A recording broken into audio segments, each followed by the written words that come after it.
اور اس وقت استحکام پاکستان پارٹی سے فردوس عاشق خوان صاحبہ ہمارے ساتھ موجود ہیں. ان سے بات کرتے ہیں. 8 جولائی کو انہوں نے کہا تھا کہ آئندہ ہفتے وہ پارٹی کا منشور بھی آ رہا ہے سامنے, اور پارٹی جو ہے استحکام پاکستان پارٹی, اس کا مستقبل کیا ہوگا, مستقبل میں اس کے الائنسز کس کس سے ہو سکتے ہیں.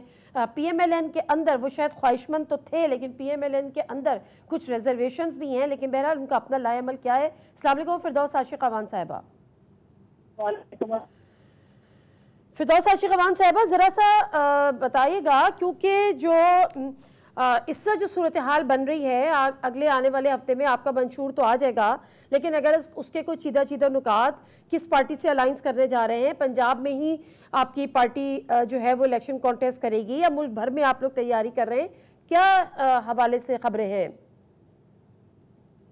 لیکن نادیہ, پہلی بات تو یہ ہے کہ چونکہ کسی بھی سیاسی جماعت کے لیے الیکشن کمیشن کے جو سیٹ فارمیٹ اور ٹی او آرز ہیں ان کو فالو کرتے ہوئے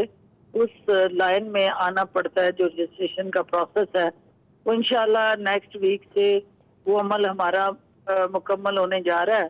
اور ساتھ ہی اس کا جو ہمارا مینیفیسٹو ہے وہ بھی ہم پبلک کرنے جا رہے ہیں, اور کچھ اس کے نکات جو ہیں وہ آج میں نے ہائی لائٹ کیے ہیں. اور لیکن کمپریہنسیو مینیفیسٹو جو ہے وہ انشاءاللہ نیکسٹ ویک جو ہے وہ ہم پبلک کریں گے. جو بات آپ نے کہی ہے کہ کیا ہمارا مستقبل کیا ہوگا, تو مستقبل جو ہے وہ آئی پی پی کا درخشاں روشن ہے, اس لیے کہ جو گھٹن زدہ اس وقت سیاسی ماحول ہے جہاں پہ پی ڈی ایم کی شکل میں ایک کولیشن برسر اقتدار ہے, اور دے فیل ٹو ڈیلیور جو لوگوں کی توقعات ان سے وابستہ تھیں, اور پھر ایک نیا پاکستان کا نعرہ لگانے والے جو ہیں انہوں نے نوجوانوں کو جس طرح گمراہ کیا اور وہ دل فریب سہانے خواب دکھائے جن کی تعبیر دینے میں وہ ناکام رہے. اچھا, مجھے ہی بتائیں فردوس عاشق خوان صاحب, ایک بات مجھے بتائیں,